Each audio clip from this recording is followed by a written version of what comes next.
예수 그리스도로부터 은혜와 평강이 함께 하시기를 축원합니다. 잠언 30장 7절에서 8절의 말씀, 내가 두 가지 일을 주께 구하여 싸우니 나의 죽기 전에 주시옵소서. 허탄과 거짓말을 내게서 멀리하옵시며 나로 가난하게도 마옵시고 부하게도 마옵시고 오직 필요한 양식으로 내게 먹이시옵소서 하는 말씀을 가지고 지혜자의 소원이라 하는 주제로 말씀 드리려고 하는 것입니다. 미국 사회의 리더십의 대가인 존 막스웰이라고 하는 사람이 어떻게 배울 것이라 라고 하는 조서에서 삶이라고 하는 것은 배움의 연속이다. 계속적으로 생각하고 배우는 것이 인생이라고 하는 것입니다. 독일의 정치 철학자로 유명한 한난 아렌트라고 하는 사람은 그의 저서 인간의 조건에서 그는 가장 큰 죄는 생각하지 않는 것이다. 인간의 조건은 생각하는 데 있다. 유명한 철학자 파스칼도 인간은 생각하는 갈대다. 인간은 생각해야 하고 배워야 하고 배움을 깊이 하면 인간이 아니라고 하는 것입니다. 그래서 계속 생각하고 배워야 합니다. 그러면서 다듬어지고 고쳐가는 것이 인간이라고 하는 그런 것이죠. 요즘 유행되는 병 중에 코로나 말고 다른 유행병이 있습니다. 모두가 거기에 환자가 되었다고 하는 것입니다. 아니면 그만이지. 아니면 그만이지. 이것이 유행어입니다. 엉뚱한 거짓말을 유포해 놓고 그것이 거짓이라고 밝혀질 때에 무책임하게 아니면 그만이지. 이것이 요즘 우리 사회입니다. 잘못했으면 책임을 져야 하는 사회가 되어야 되는데 무책임한 사회가 되었다고 하는 것입니다. 이 병이 만연이 되었다는 거예요. 오늘 일간지에서 이 문제를 다루었는데요. 요즘 우리가 대하는 소셜 미디어가 30%는 거짓말이라고 합니다. 이러고야 나라가 설 수 있겠습니까? 위로 올라갈수록 거짓말은 더한다는 것입니다. 이런 소식은 깜짝 놀랄 뉴스이지만 놀라는 사람이 없다는 거예요. 모두 이 병의 감염자가 되었기 때문입니다. 교회도 나라도 개인도 경제도 사회도 진실과 진리 위에 세워져야 한다고 하는 것입니다. 진리와 공의가 무너지면 다른 것은 와르르 지진처럼 무너진다라고 하는 것입니다. 거짓말 위에 정치가 있겠습니까? 거짓말 위에 국방이 없다는 거예요. 이것이 오늘의 현실입니다. 새해를 맞이하면 매스컴에서 거리에 다니는 사람들 보고 금년 소원이 무엇입니까? 이렇게 마이크를 대고 묻습니다. 그러면 많은 사람들이 번영과 자유와 평등과 남북 통일 같은 것을 많이 구합니다. 여러분, 진짜 소원이 무엇입니까? 그러면 보통 사람들은 나라가 잘 되어지요. 정치가 잘 되어지요. 개인적으로 건강하고 사업이 잘 돼야지요. 그런데 성경에 있는 말씀대로 금년에는 거짓말 안 하고 겸손하게 살기를 소원합니다. 여러분, 이런 소원이 없다는 거예요. 여러분, 이런 소원이 없습니다. 번영, 자유, 통일, 그게 그렇게 중요합니까? 이런 것들이 거저 이루어지는 것이 아닙니다. 정의와 진실 안에서 이루어진다라고 하는 사실을 알아야 될 것입니다. 사람은 누구나 자기 나름대로의 소원을 가지고 살아갑니다. 잘 보면 그 소원의 내용이 곧 그 사람의 인생의 가치관의 수준이라고 하는 것을 알아야 될 것입니다. 옛날 우리나라가 가난해서 먹을 게 없어서 궁궁하던 시절을 한번 회고해 보세요. 요새 젊은이들은 그 시절을 모르지만 우리 세대 사람들은요, 참 옛날 배가 고팠습니다. 당시의 사람들의 소원은요, 소박했습니다. 예를 들어보면 소고기국에 하얀 쌀밥 실컷 먹고 싶다는 것이 그 당시의 소원이었습니다. 우리가 아이들하고 같이 놀면서 하늘나라가 그렇게 좋다고 하니까 하늘나라에는 먹을 것이 잔뜩 쌓여 있대. 이런 말을 하고 살았습니다. 그 시대의 사람들의 수준이었습니다. 며칠 전 신문에서 장기 기증을 통해서 7살 난 소녀가 살아났습니다. 그 아이의 이름이 은서인데요. 태어날 때부터 소화 흡수가 안 되는 선천성 희귀병을 앓았습니다. 그 아이는 할 수 없이 적은 양의 식사만 하면서 필요한 영양분은 80%를 영양제 주사로 의존해서 살아왔습니다.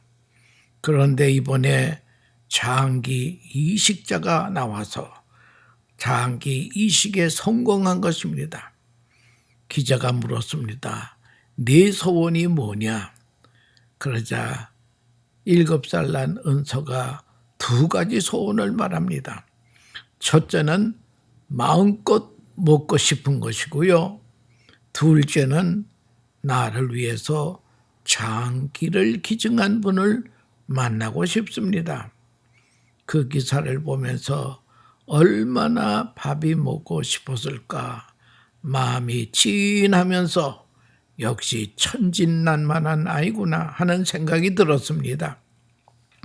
저와 여러분은 어떻습니까? 우리의 소원이 무엇입니까?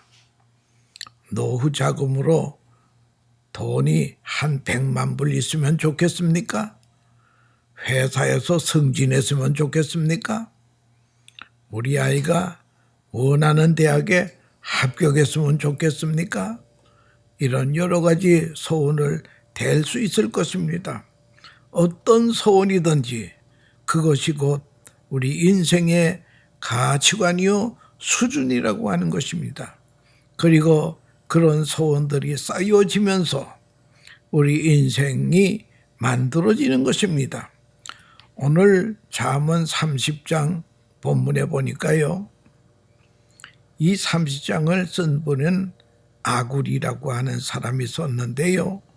그분은 2가지 소원을 밝히고 있습니다. 아굴은 당대의 지혜자입니다. 이런 지혜자가 말했다면 지나가는 식으로 말한 하찮은 소원은 아닐 것입니다. 위대한 소원입니다.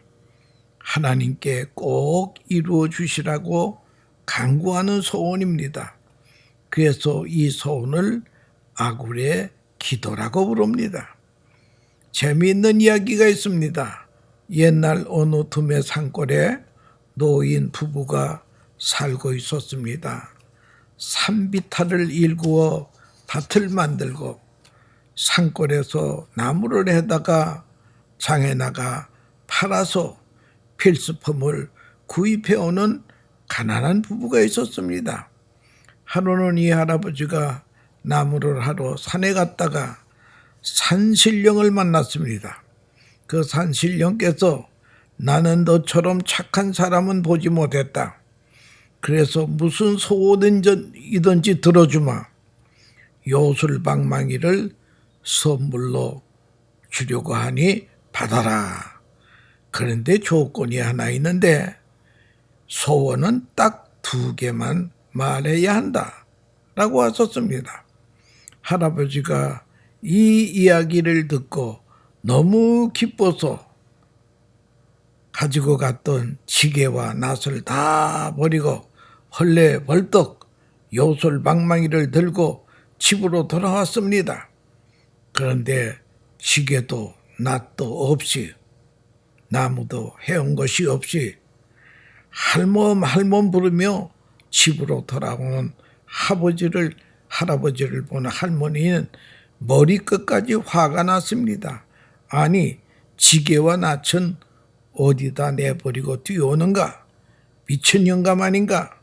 나무를 해다가 장에 가서 팔아야 보리쌀이라도 사다가 저녁상을 차릴 것이 아닌가 하고 할아버지에게 소리 질렀습니다. 이 할아버지가 자초지종을 설명하려고 했지만 화가 난 할머니는 소리만 질러댔습니다. 이 할아버지가 기가 막혔습니다. 자신은 그래도 할머니하고 상의하려고 달려왔는데 이 밀어난 할멈이 그까지 지게와 낫을 놓고 왔다고 삿대질을 하면 무슨 말을 하려고 하면 들으려고 하질 않습니다. 할아버지가 화가 나서 소리를 지르니 할머니도 질세라 더욱 소리를 지릅니다. 참다 못한 할아버지가 이놈의 예편네 저 주둥이 좀 닫으면 좋겠다 말했습니다. 그러자 정말 할머니의 입이 닫히고 말았습니다. 잔소리는 그쳤습니다. 더 이상 소라는 나지 않습니다. 문제는 할멈의 입이 삐뚤어져서 밥을 먹지도 못하고 닫혀있기 때문에 침만 줄줄 흐리고 있습니다. 화가 나서 그렇게 했지만 평생 자신만 믿고 고생하던 조강지초가 입이 닫혀지고 말도 못하고 침만 질질 흘리고 밥도 제대로 먹지 못하니 측은하기가 그지없습니다. 그래서 하나 남은 소원으로 입을 바르게 해달라고 했습니다. 그 할아버지가 중요한 기회를 한 번은 입이 다물어지는 데 사용하고 한 번은 입이 열리는 데 사용한 것입니다. 이 할아버지가 무엇이든지 자신이 원하는 것을 다 얻을 수 있는 기회였는데 그 기회를 헛되게 버리고 말았다고 하는 것입니다. 생각해보면 어리석기 그지없는 할아버지였습니다. 현대는 사는 우리들에게 이 이야기가 교훈하는 것이 있지요. 우리에게도 카이로스라고 하는 기회가 때때로 찾아옵니다. 이 기회를 선용해야 될 텐데 그냥 이 기회를 흘러버리고 만다라고 하는 것입니다. 옛날 솔로몬에게 하나님께서 나타나서 네 소원이 무엇이냐 이렇게 물었습니다. 오늘만날 하나님께서 네 소원이 무엇이냐고 물으신다면 무엇이라고 대답하겠습니까? 여러분, 오늘 본문은 지혜자 아굴의 기도입니다. 아굴은 2가지 소원이 있었습니다. 이 2가지 소원은 죽기 전에 이루어 주시옵소서. 한평생 바라고 있었지만 이루지 못했는데 죽기 전에 주세요. 절절한 기도입니다. 이 아굴의 기도는 딱 2가지입니다. 진실하게 해주세요. 겸손하게 해주시오. 여러분, 진실과 겸손, 이게 진짜 보합니다. 이게 사실 영적인 요술방망이나 마찬가지라는 거예요. 허탄한 거짓말을 내게서 멀리하게 해주세요. 선한 목적을 내세우고 수단으로 거짓말을 합니다. 허망한 거짓말을 하고 백성을 속입니다. 하나님 앞에서 생활 수단으로서의 거짓, 이것이 망조라고 하는 것입니다. 이래서 성공한 줄 알았지만 다 하나님이 심판하시는, 우리가 존경하는 도산 안창호 선생님은 그분이 교회의 장로님이었습니다. 내 평생 나라를 위해서 힘쓰고 애썼다. 내 생을 바쳤지만 내가 한마디 거짓말을 해서 이 나라가 독립이 된다 하더라도 나는 거짓말을 할 수 없노라. 거짓말로 세워진 나라는 망하니까. 그러면서 청년들에게 말합니다. 꿈에라도 거짓말을 했거든 회개해라. 그의 외침이었습니다. 서울에 오는 목사님이 중국에 가서 강의 부탁을 받았습니다. 강의를 하는데 중국은 지금 공산주의 나라가 아닙니까? 이 공산주의가 망한다고 하는 얘기는 차마 할 수가 없어서 공산주의라고 하는 말은 빼고 이런 사회는 망하고 이런 사회는 흥한다고 하는 그런 말을 했다는 거예요. 그랬더니 공산당원들도 수긍을 하더라고 하는 것입니다. 그는 거기 강의에서 한 내용이 다른 것 아닙니다. 망하는 사회는 거짓말하는 사회다. 거짓말이 생활의 지혜여 수단이 된 나라는 망한다는 거예요. 탈북한 이들이 남한에 내려와서 공장에서 일을 하는데 습관대로 거짓말을 잘합니다. 사장이 불러서 너 뻔한 일인데 왜 거짓말을 그렇게 하니? 그렇게 물었더니 그 직공의 대답이 내가 거짓말을 안 했으면 여기까지 왔겠습니까? 공산 치하에서는 살아남는 길이 거짓말입니다. 그래서 그들은 거짓말이 체질화가 되었습니다. 또 이것이 잘못이라고 생각도 안 합니다. 그러니까 뉘우침이나 회개도 없다는 거예요. 그래서 공산사회가 망한다는 거예요. 두 번째는 공산사회는 게으릅니다. 사유재산이 없어요. 내 것이 없습니다. 그러니 게으릅니다. 일 열심히 한 사람이나 노는 사람이나 배급양은 같다는 거예요. 그러니 다들 놀기만 하려고 합니다. 이북에 갔다 온 사람들이 이제 비행장에서 평양으로 들어가는데 논에 사람들은 있는데 일하는 사람은 하나도 없다는 거예요. 그러니까 공산주의 사회는 게으른 사회입니다. 게으른 사회는 망하도록 되어 있는 거예요. 그다음에 세 번째, 무책임합니다. 책임을 남에게 전가합니다. 내가 가난한 것은 부자 때문에 가난하다는 거예요. 자기네가 못 사는 것은 남한 때문에 못 산다는 거예요. 당당하게 논리적으로 말합니다. 다 남에게 책임을 돌립니다. 이런 사회는 망하도록 되어 있는 것입니다. 나는 아니 되라는 거예요. 무책임한 사회는 망한다는 거지. 거짓말 중에 가장 무서운 것은 하나님 앞에서 하는 거짓말입니다. 그리고 자기 자신에게 하는 거짓말입니다. 허탄한 말, 마음속으로 거짓말이 것이다. 내가 할 일 하지 아니하고 하나님께 원망합니다. 그런가 하면 책임을 전가합니다. 핑계도 합니다. 그럴 수밖에 없었노라고 합니다. 마음은 원이로되 육신이 약해서 그랬다는 거예요. 그런 것은 다 하나님 앞에 통하지 않는 것입니다. 불평, 불만, 원망도 알고 보면 다 거짓말이라는 거예요. 그래서 종교개혁자 마틴 루터는 신앙이란 무엇이냐? honest to God, honest to God. 하나님 앞에 정직한 것이 믿음이라고 외쳤습니다. 이 지혜자의 두 번째 기도는 겸손하게 하옵소서. 부하게도 마옵시고 가난하게도 마옵시고 일용할 양식으로 먹이시옵소서. 우리 스스로를 잘 알고 있습니다. 조금 잘 되면 교만해서 하나님이 어디 있느냐, 또 조금 어려우면 도적질해서 하나님의 이름을 욕되게 할 것입니다.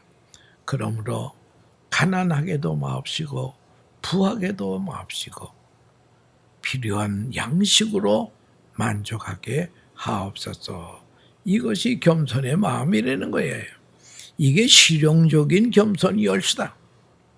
사업하던 사람이 교회를 잘 안 나와요.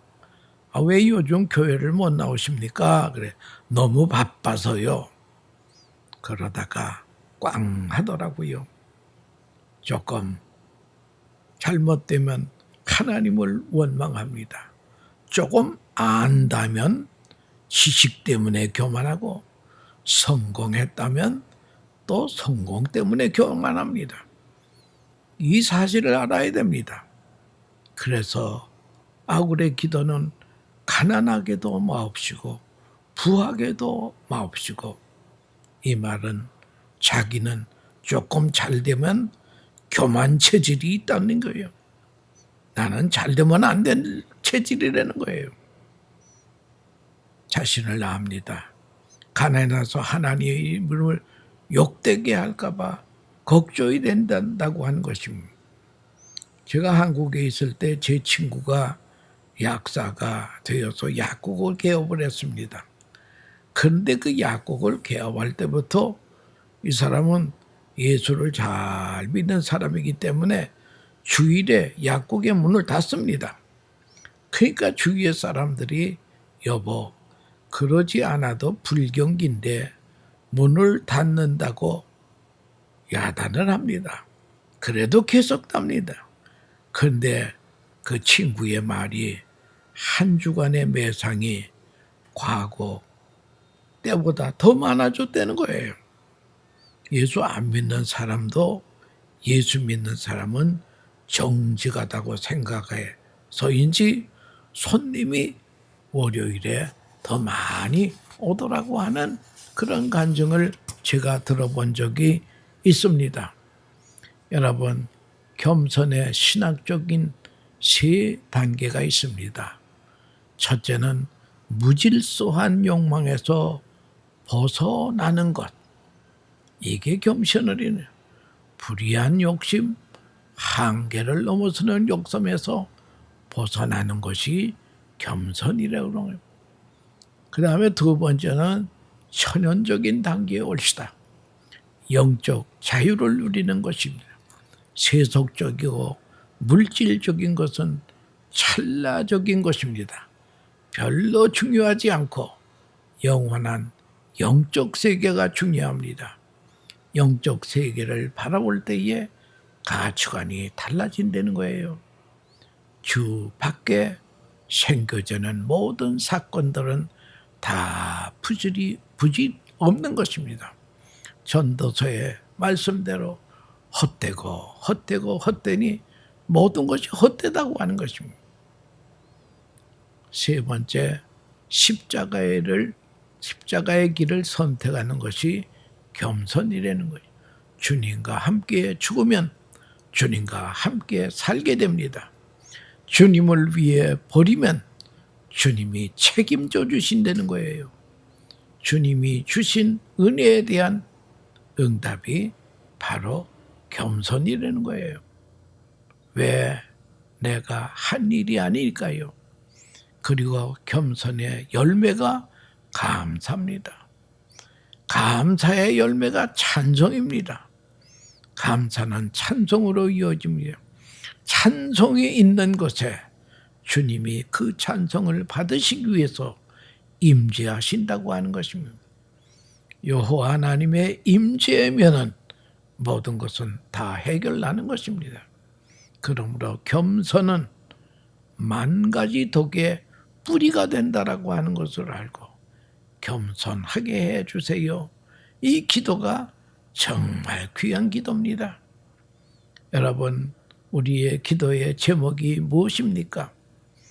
할 일이 많아서 기도의 제목도 많습니다.